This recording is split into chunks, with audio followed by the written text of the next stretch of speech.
So, welcome back to James Pigeon, and I don't know, today, a bit of a different video, but it's going to be an unscripted, one-take, rambling video, the kind of which this channel is built on, where I will be talking about books, because, I'm a literary guy, I like books, and I'll be talking about three books. I'll be talking about three books that I really liked and two books that were disappointing. Why three I liked and two I didn't? Because gotta spread positivity. More good than bad. Also, usually when I don't like a book, I stop reading it. So there aren't that many books that I don't like and yet have read all the way through. Now, I was going to talk about a book that I didn't like, but I only read like a third of, and I was like, that wouldn't be very intellectually honest, because maybe the book got better or something. Yeah, but it was hard to come up with books I didn't like, because why would I read a book that's bad, But I found two that I'm not necessarily going to say I didn't like, just I was disappointed by, and then three that I really like. And there are way more than three that I like. I was kind of just pick the first three I thought of. I could have done this with a lot. Anyway, let's just get into it. So I will rotate. I'll go book I like, book I didn't, book I like, book I didn't, book I like. So we can end off on a good note and get some alternating opinions. So let us just start off with the book that I really liked. And this, also, by the way, this video, I should just say, if you're thinking of reading any of the books in the thumbnail, this video will not have spoilers for any of these books. So, I will probably give very bare back cover summaries that won't give away any plot beats. Alright, so let's get started. First book I like. We have my favorite novel of all time, Catch-22 by Joseph Heller. Catch-22 by Joseph Heller. Now, Catch-22 was published in 1961.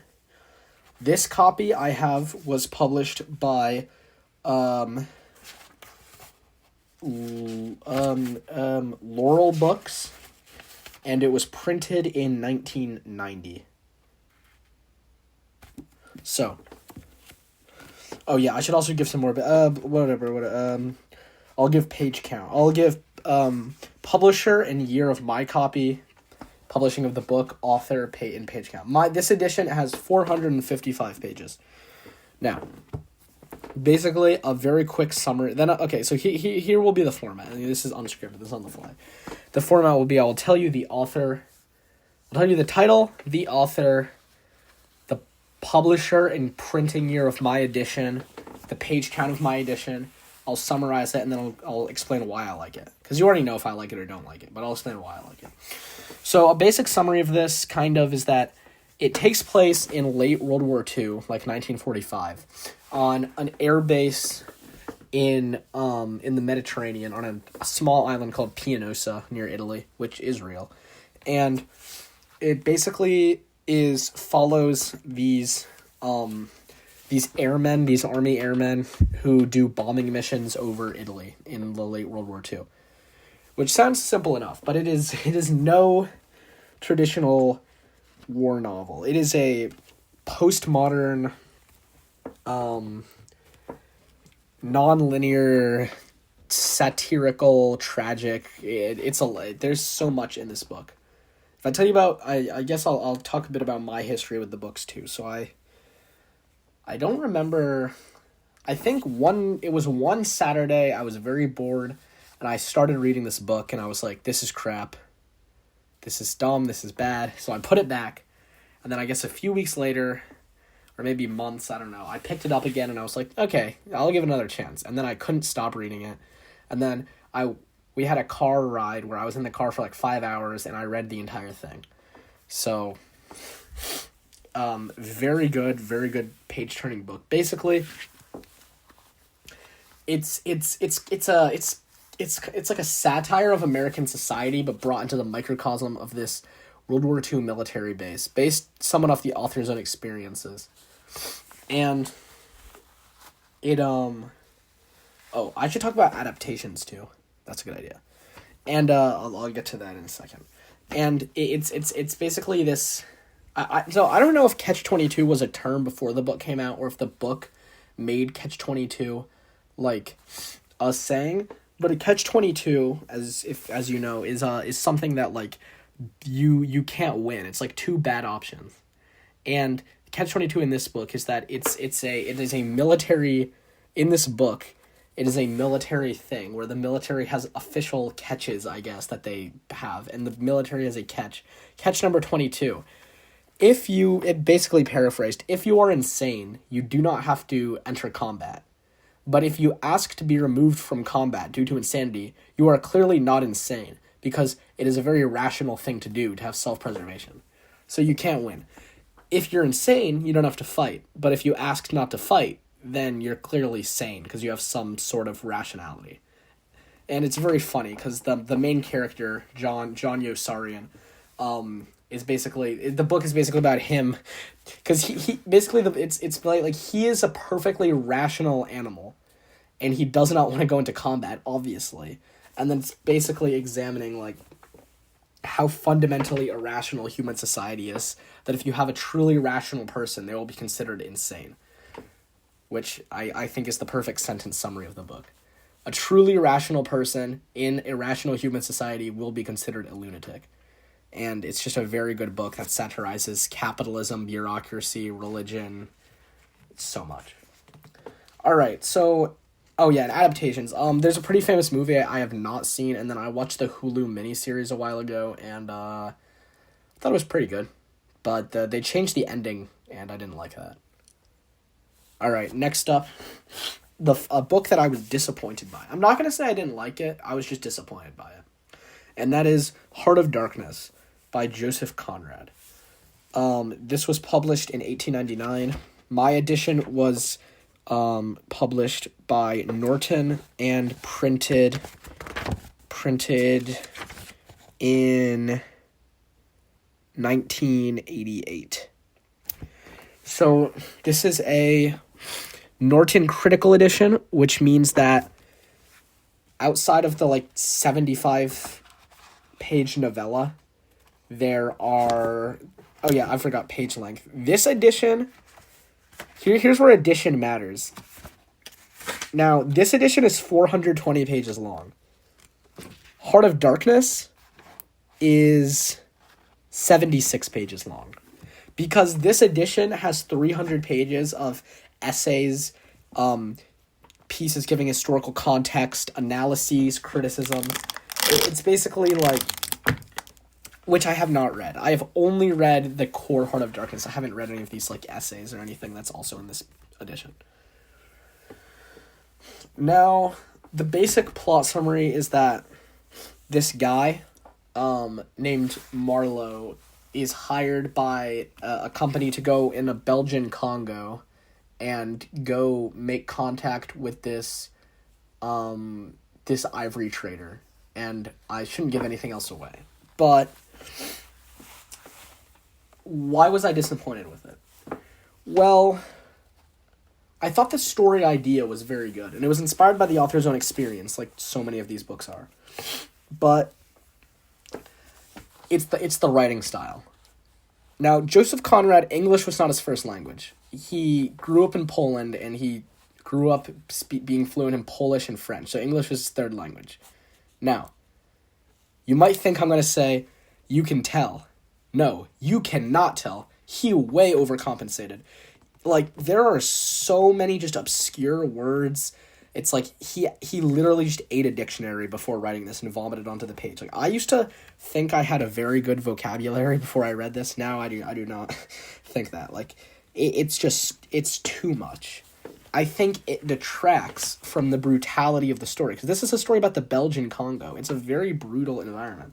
And I honestly think that Joseph Conrad's diction detracts from the brutality of the story, because this heavily contrasts with the last book we're going to talk about, which I think did it better. The fact that he uses these like insanely complicated words, it just like it softens it. And this was 1899. This isn't like Shakespeare. Like, this is firmly a modern book. Like, this was an intentional choice. Let me see if I can find a passage.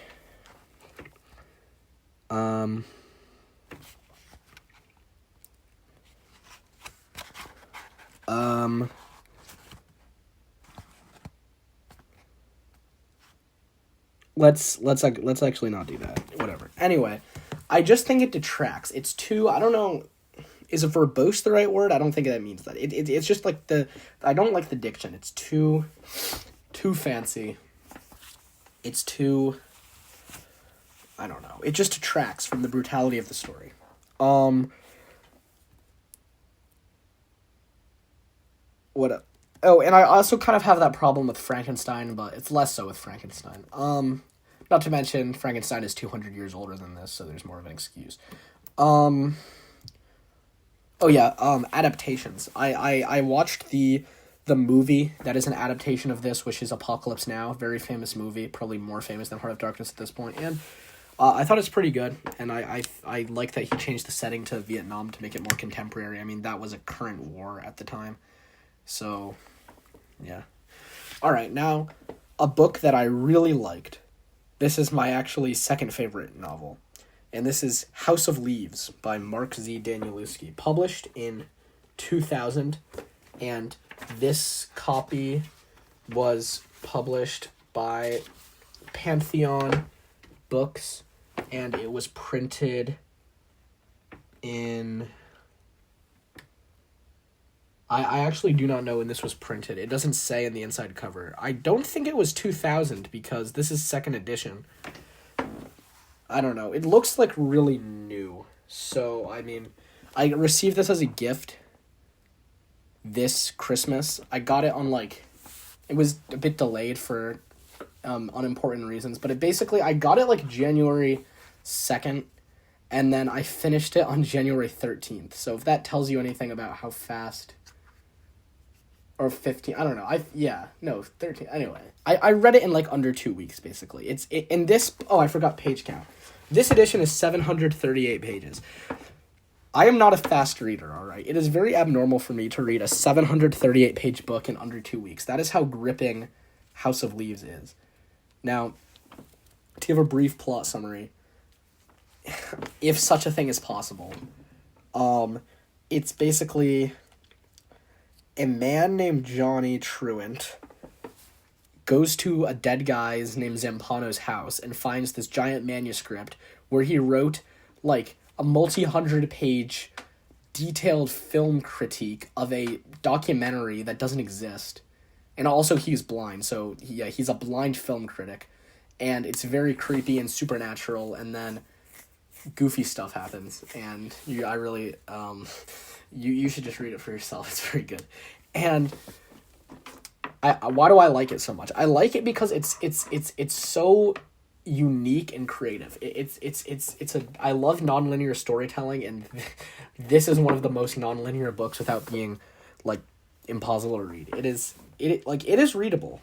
You do not have to be a postmodern weirdo to enjoy it, but it takes the postmodern literary stuff and brings it to make a really enjoyable horror story. And it's not just horror, it's actually there's a lot of emotional and tragic stuff, but a lot of people talk about the horror, because yes, it is a very scary book. I mean, this book, I don't know how to explain it in an audio format, but there's very irregular typesetting that adds to the story. There's footnotes. There's footnotes within footnotes. It is this very interactive book where it's, I don't know, it kind of takes on a mind of its own, and once you read it, it's hard to put down until you're through with it. All right, now to the last book that I was disappointed in, and that is The Metamorphosis by Franz Kafka. This one is translated by Susan Bernofsky and with introduction by David Cronenberg, but whatever. It was published in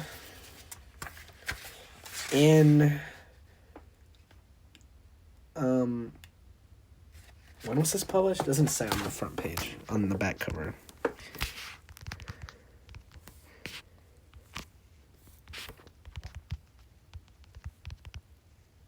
It was published in 1915 by Franz Kafka in German. This edition was printed in 2014, and it is by Norton and Company. That's the publishing company. So, this edition, with introduction by David Cronenberg, and afterward by the translator, is 126 pages. The actual book itself, it's pretty short. It's definitely under 100 pages. But the basic premise is that there's this guy, and he turns into a giant insect, and then he has to deal with that. It's a very simple premise. And his family has to deal with that. Now, why was I disappointed in this? Well, it ultimately comes back to the same reason I was disappointed with Heart of Darkness, but the opposite. It's the writing style. And again, this may be the translator, but this is considered to be a very good translation, a very faithful translation, so I don't know. So maybe someone who speaks German or has read a different translation could tell me what they think. But the writing style I thought was too simple. It was not interesting enough. I think that there's a spectrum between this and there's a spectrum between ultimate simplicity, like No Country for Old Men or something, and ultimate complexity, like Heart of Darkness or Paradise Lost, where I think you need to have a middle ground where I mean, maybe this is the poet in me, but the words themselves, the language itself, I think should take on a character that says something about the book. I think they should be interesting. And they just felt so bare bones and blank and unpersonal in this one. And I just didn't, Kafka doesn't, describe his settings. Everything is left very ambiguous. It doesn't go into a lot of detail. And personally, I just didn't like it. And it was hard, it was just hard to keep reading it because I was interested in the story, but the writing style was just not something that I enjoyed. All right, and then moving on. Oh, adaptations. I've never seen any adaptations of this. Same thing with House of Leaves. I've never seen any adaptations of that. All right, and now the final book, and one that I enjoyed, is Blood Meridian by Cormac McCarthy. It was published in let me see the inside cover. Oh, does this just not? Give me a second. It was published in 1985. This was printed in 2010 by Picador Publishing. So, the copy you see in the thumbnail, I did not read. I listened to an audiobook of it, which is, I'll get into how that affects the experience. And then I got this after, because I got a 6-book Cormac McCarthy box set, because I wanted to read his other books, and Blood Meridian was in it, but it was the best deal economically, even though I'd already read Blood Meridian, so I just got that. And now I have a physical copy of a book that I really like, so if I want to reread it in text or give it to someone else, I have that. So, this edition is 354 pages. So, I will address, and a basic plot summary. It's basically this guy named the Kid, who's, I think he's 16.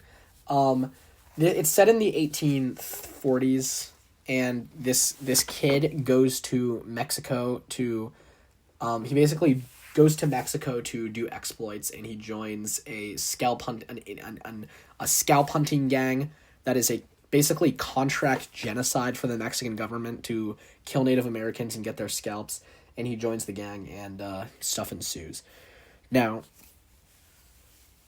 I'll address... So basically, Cormac McCarthy has a very interesting writing style where he doesn't use quotation marks, and he doesn't use a lot of traditional punctuation. So, listening to it in audiobook form as I did certainly changes the experience, because there's a lot less work, because the guy who's reading it is interpreting like where pauses and commas should be that he himself didn't put in. So I'll acknowledge that. You will have a different experience possibly than I did. So, but I think you'll enjoy it just the same. So, why did I like this book? Well, it is just this very... Now, I'll address something. It has been called like this insanely brutal book. Too violent to ever make into a movie. No. Alright, it's violent. It's not that violent. Alright, it's not like the Terrifiers. It's like, there's gore, but it's not that bad. At the end of the day, it's a book, bro. Like, if you actually get, like, shivers over gore in a book, that's kind of crazy. I mean, like, anyway, yeah, so it's not that violent, but it's just this very... I don't want to say nihilistic, because I don't think it's nihilistic. I think it has a message of hope, but it certainly seems... It's just about the cycle of violence that composes so much of history, and it's just this absolutely brutal tale of the odyssey of this kid, basically against absolute depravity and violence and darkness. It is very dark. Oh, I just remembered. I haven't been talking about how I came to read them. I won't do that retroactively because it's kind of boring. But this one's interesting. Basically, you know the YouTuber Wendigoon? He made like a multi-hour video about this, and then I was like wanted to watch it, and then he was like, first read the book. So I was like, okay, and then I read it, and then like it took like months because I was like distracted, and then I came back and then I watched it instantly, like the day I finished reading it. So yeah, that's how I came to read it.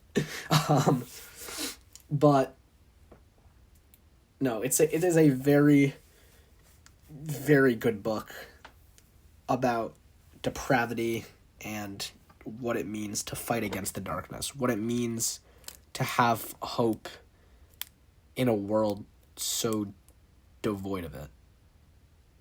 And yeah, I guess that's it. I'm yeah, all right. I kept this pretty concise, I guess. So yeah, see you later.